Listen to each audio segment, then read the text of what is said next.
Hey guys, Czar here. Good morning to you. Happy Friday. It is 9:28, almost 9:29, 1 minute before the open of New York. Let's take a look at the three sisters on the daily chart, shall we? The rocket continues. We are near all-time highs on the S&P and on the Dow. Little pullback here this morning on the Nasdaq, but this is definitely a bull market. No other way to say it. This is the 30-minute chart, guys. On all three, you'll see prior day's high and prior day's low. We are on the low end of yesterday's spectrum for the Nasdaq. We are on the high end here. Well, pulling back now on the S&P and the Dow. Very similar charts on these two here. And so we'll watch to see how this thing opens in 45 seconds or so from now. This is the 1 minute. Three sisters, Nasdaq, S&P, Dow. Volume weighted average price. You can see we are bouncing off, at least for now, the VWAP. Look at that, right to the tick on the S&P, and again a little pullback here and then finding support on all three. So watch this, guys. I'll be cutting out dead air, sideways grinding action, non-teaching moments, things of that nature to keep this video nice and tight. Maybe we'll get a trade here this morning, maybe we won't, maybe this afternoon, who knows. I'm not here to trade, I'm here to make money, and that means just sitting back and patiently waiting for optimal setups only to maintain a high win rate, a low loss rate, and it also means a very infrequent trade rate. I'm trading on average about once a day now. With this low VIX environment, and I'm okay with that. No trades yesterday, by the way, guys. No setups equals no trades. Now, I do have other models and scalping models and swing models that I do trade fairly actively, and I certainly did yesterday and the day before. But in terms of the Razor's Edge model that we're talking about here on the channel and today, no trades yesterday. We'll wait and see what happens today. You can see we've opened up here, looking for that 1 minute open range to form, and that will set the tone for the rest of the day, and then we will go on pause and wait to see what happens. This is the Nasdaq 2 minute chart. I'm going to drop down to the 1 minute chart right there, and I'm going to bring on the open range here so we can see precisely where we are right there. You see it there? That's the 1 minute open range, and boom, there's the second candle. Now the 1 minute open range is set. That's what it's going to be for the entire day. On the Nasdaq, this is the S&P. Wait for it to load. There we go, a little slow right there. And then this is the Dow, pushing up from the open range, which is that one candle there. For now, I'll put you on pause, guys. We'll come back and we'll talk about what's going on here. Pause now.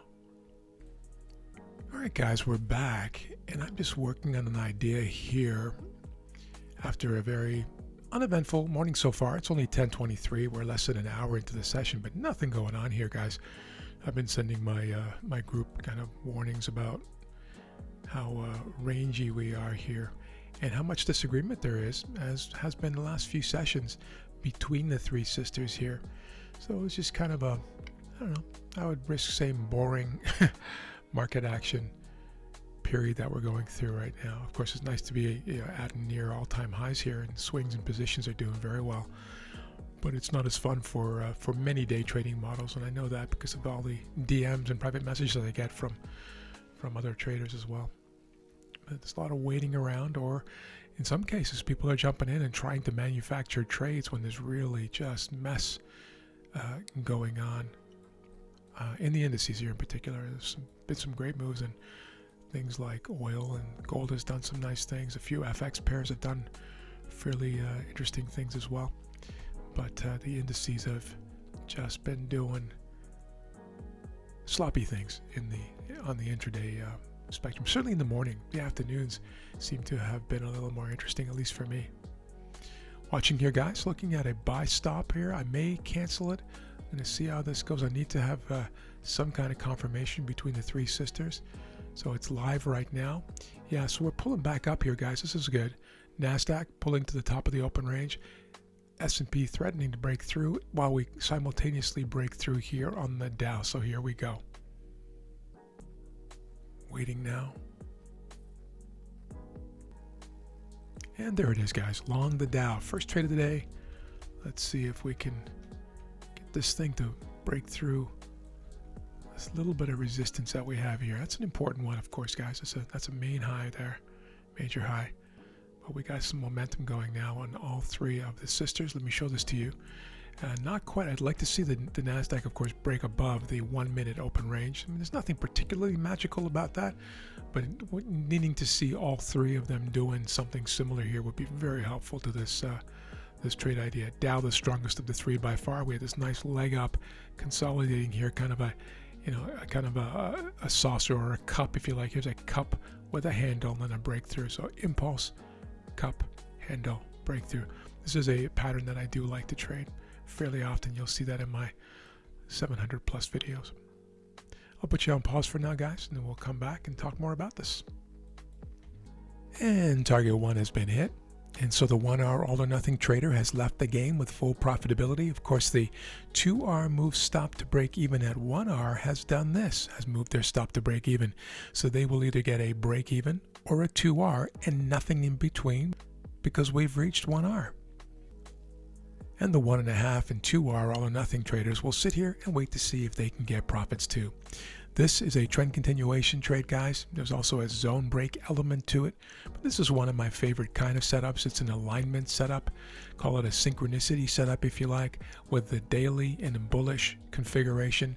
9 above the 21, bullish bar, breaking prior days highs. 1, 2, 3, 4 days now. It was 3 days at the time of entry.